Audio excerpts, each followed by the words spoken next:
Olá, está começando o Jornal da CUT, Central Única dos Trabalhadores. Nos dias 12 e 13 de novembro, a CUT promoveu em São Paulo o Encontro Nacional do Macrosetor Serviço Público. Foram discutidos, entre outros temas, a regulamentação da Convenção 151 da OIT, Organização Internacional do Trabalho, a Previdência Pública e a organização sindical no setor público.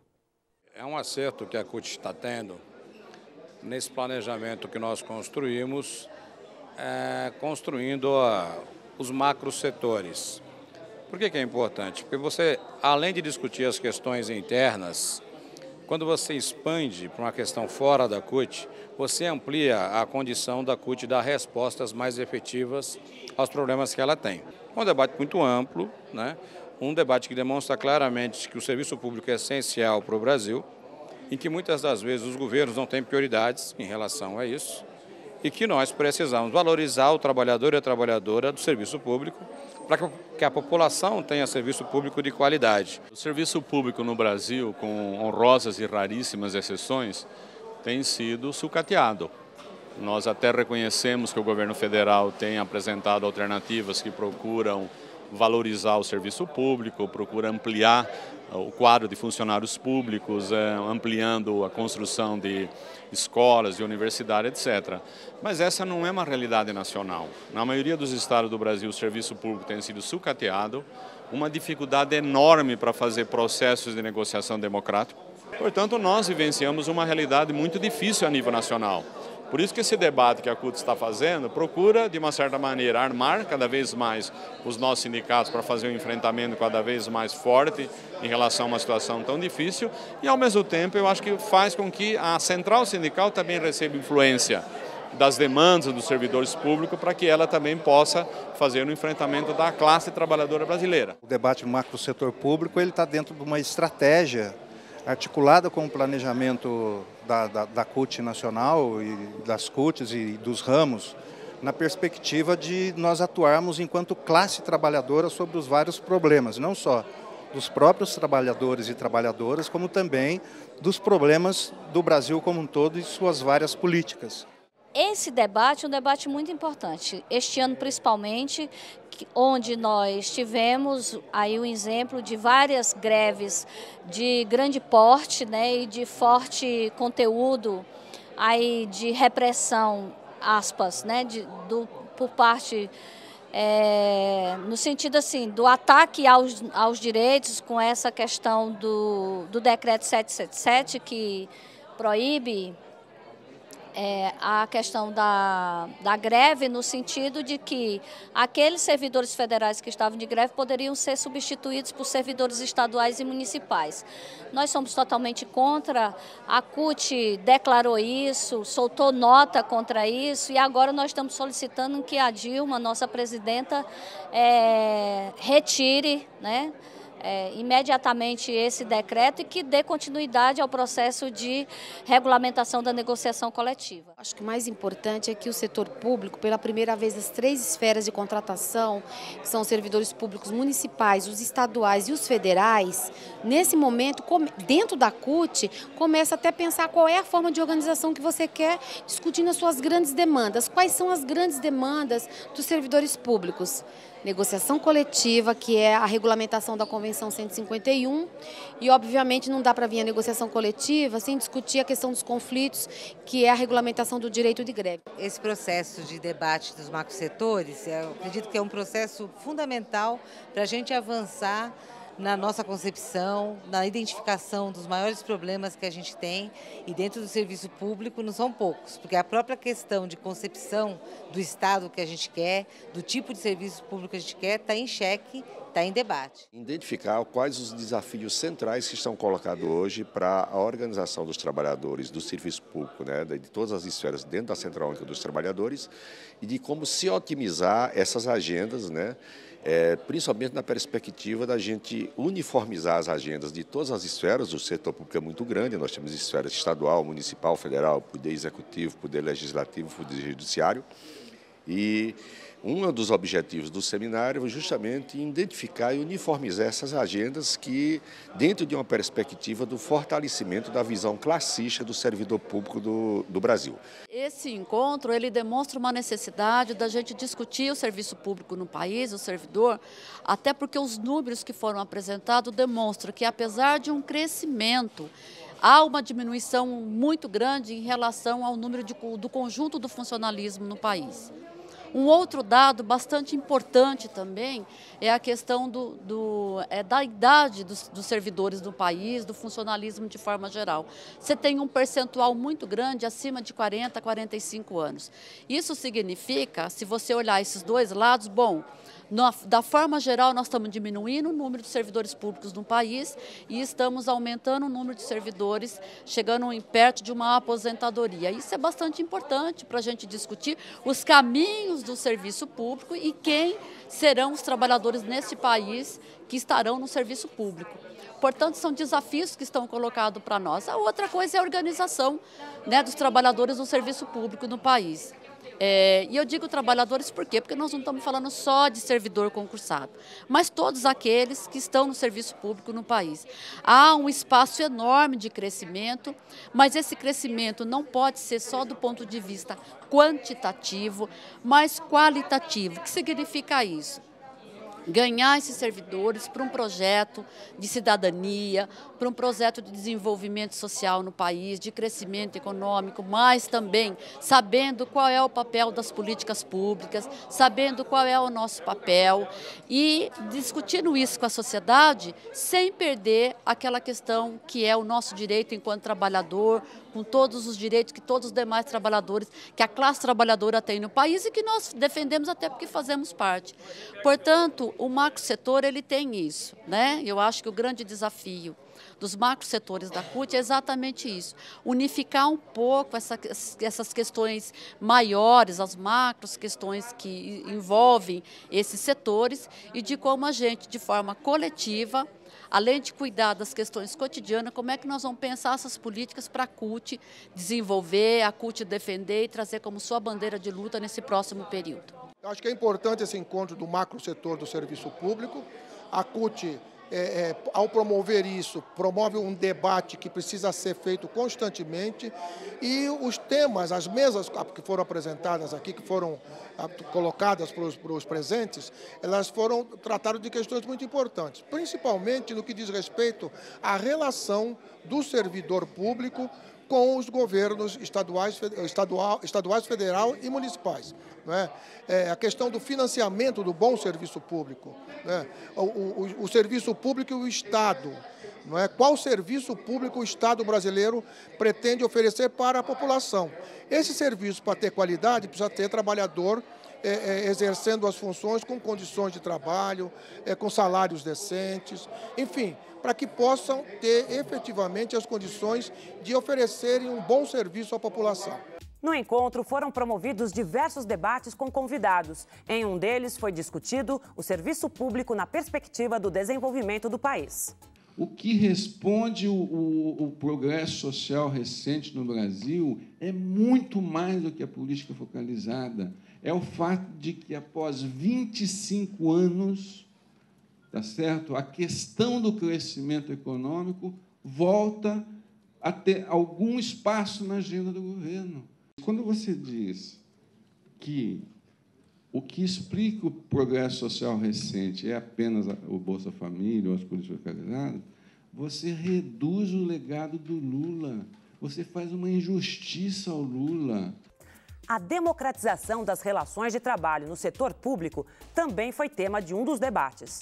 Não tem nada de errado em ter corporação em defesa de interesses corporativos. O que nós não podemos é deixar de ter claro que no setor público os interesses corporativos estão subordinados à indisponibilidade do interesse público, que é maior do que o interesse específico da corporação. Agora, lutar por melhores salários, condições de trabalho, democracia no serviço público, ótimo, perfeito, né? Como a gente sabe que os interesses dos servidores têm que ser tratados, lidados da melhor forma possível. O deputado Ricardo Berzoini participou da mesa sobre a previdência no setor público. 96. Regime básico universal com piso de benefício de um salário mínimo, e teto de 10 salários mínimos para todos os trabalhadores, sem qualquer exceção, com iguais direitos e deveres explicitados no texto constitucional. Previdência complementar com benefícios acima de 10 salários mínimos, pública, privada ou na forma de fundos de pensão fechados. O encontro definiu as estratégias de ações para o movimento sindical no próximo período. Na última quarta-feira, a CUT, juntamente com outras entidades, realizou um ato em solidariedade aos trabalhadores de Portugal, Espanha e Grécia. A insatisfação com a recessão provocada pela crise econômica e a austeridade dos governos em sacrificar trabalhadores deflagrou uma greve geral, paralisando os 3 países por 24 horas na semana passada. A crise que atingiu a Europa já faz alguns anos tem provocado aquilo que para nós é inaceitável, que é o desemprego em massa. Para que se tenha uma ideia, na Grécia nós temos 55% de jovens desempregados e na Espanha 52%. Além disso, eles estão fazendo reformas trabalhistas que retiram direitos e, não satisfeito com isto, ainda enfraquece a organização sindical, quando eles alijam as centrais sindicais e os sindicatos num processo de negociação. Como isso é um mal que tem sido causado à Europa, Estados Unidos e numa boa parte dos países do mundo todo, nós temos um receio muito grande que essa crise seja importada, atinja o Brasil e a América Latina. E é por isso que nós estamos aqui fazendo esse ato. A crise europeia tem provocado uma perda de direitos, ataque aos empregos, ataques aos salários, com planos de austeridade que são comandados pela chamada Troika. É assim que o movimento sindical europeu designa 3 instituições que aplicam planos de austeridade. O FMI, vejam vocês, o mesmo FMI, né, que fez a sangria da dívida externa aqui na América Latina, o FMI, o Banco Central Europeu, comandado basicamente pelos alemães, e a própria União Europeia. Essa Troika tem imposto, por exemplo, na Grécia, redução de salário do funcionalismo público de 35%. Em Portugal, o desmantelamento total da proteção social. Na Espanha, o aumento da idade da aposentadoria de 65 para 67 anos. São só exemplos. São pacotes de uma brutalidade terrível que buscam salvar os grandes bancos, salvar as multinacionais, em detrimento das condições de vida, de trabalho e de salário da classe trabalhadora.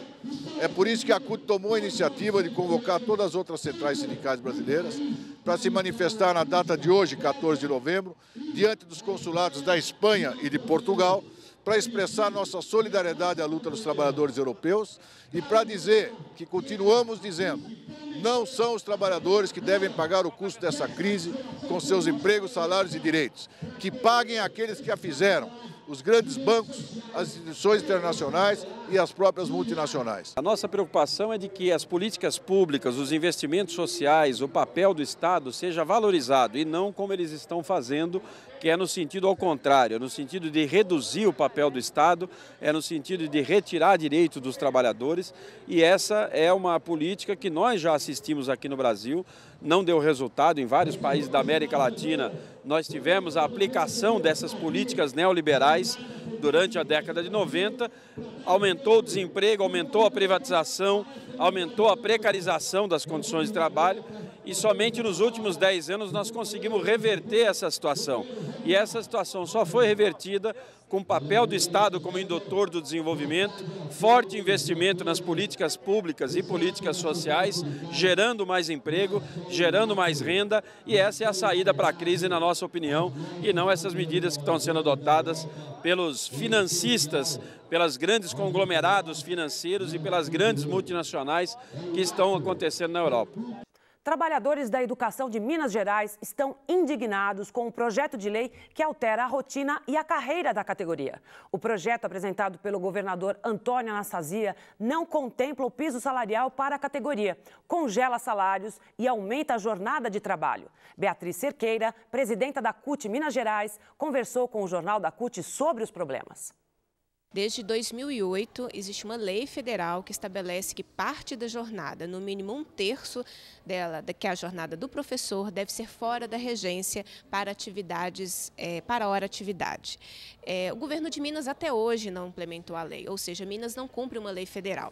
E o projeto de lei em questão propõe essa regulamentação para 2013. Qual é o problema? O governo quer regulamentar aumentando a jornada do professor na escola, através do que é chamado na carreira de extensão de carga horária. Ao invés do Estado contratar mais professores para que o professor tenha mais tranquilidade, tenha esse tempo fora da sala de aula, ele vai dar esse tempo fora da sala, mas ao mesmo tempo vai tornar obrigatória a extensão de jornada. Então aumenta a carga horária do professor. E não é isso que nós defendemos. Para uma educação pública de qualidade, é necessário que você tenha garantido esse tempo do professor fora da sala de aula, sem obrigá-lo a aumentar a sua jornada de trabalho. Esta é a principal crítica. Nesse momento, o Sindiúti conseguiu um processo de discussão junto à Comissão de Administração Pública da Assembleia Legislativa e a nossa expectativa é que, através dessa discussão no Poder Legislativo, a gente faça as alterações necessárias para que o projeto fique de acordo com os interesses da categoria e da comunidade escolar.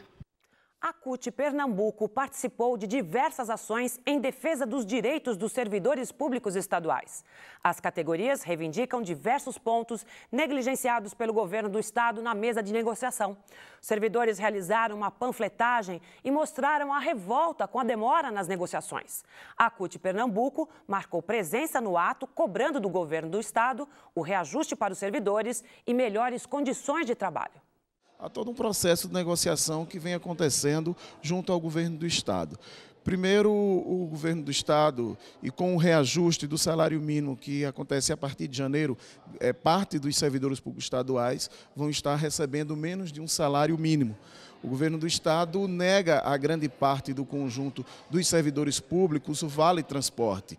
O Vale Alimentação, Refeição, por exemplo, há mais de 3 anos que é apenas no valor de R$ 7,00. As diárias dos motoristas, por exemplo, não cobrem as suas despesas de custo. E tem deixado claro, pelo processo de negociação do governo do estado de Pernambuco, que ele tem um objetivo claro de enfraquecer o movimento sindical através de ações e também negligenciando algumas questões relacionadas aos servidores públicos estaduais. A CUT tem participado ativamente desse processo, com o povo na rua, mobilizando o conjunto dos servidores públicos, o conjunto dos trabalhadores, que nós vamos fazer esse enfrentamento junto ao governo do estado.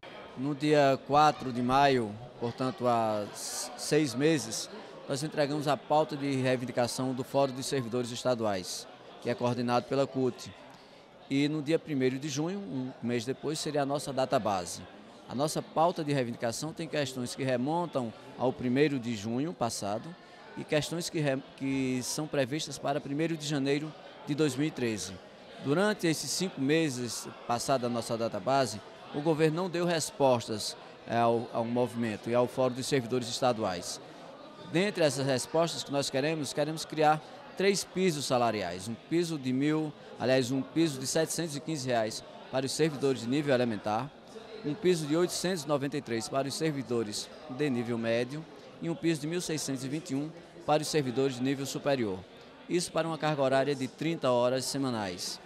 Vale salientar que em Pernambuco a previsão é de que a partir de 1º de janeiro, 3.000 servidores estaduais precisem receber abono para que sua remuneração bruta atinja o valor do salário mínimo. Preocupado com isso, a gente pede esse piso a partir de 1º de janeiro. A CUT e a Contrax realizaram uma ocupação pacífica no dia 20 de novembro em Brasília, em defesa dos direitos das trabalhadoras domésticas. Os sindicalistas defendem a aprovação da PEC 478, que garante aos trabalhadores domésticos o registro em carteira e os direitos previstos pela CLT. Desde 2010, o projeto tramita pelo Congresso. Apesar de aprovado por uma comissão especial, falta a aprovação em plenário, na Câmara e no Senado. A FETRAF Sul CUT realizará no dia 23 de novembro o primeiro encontro das agricultoras familiares da região Sul. O encontro será realizado na cidade de Constantina, no Rio Grande do Sul, e reunirá 6.000 mulheres dos 3 estados da região. A cobertura completa você confere aqui no nosso jornal. E o Jornal da CUT fica por aqui. Até a nossa próxima edição.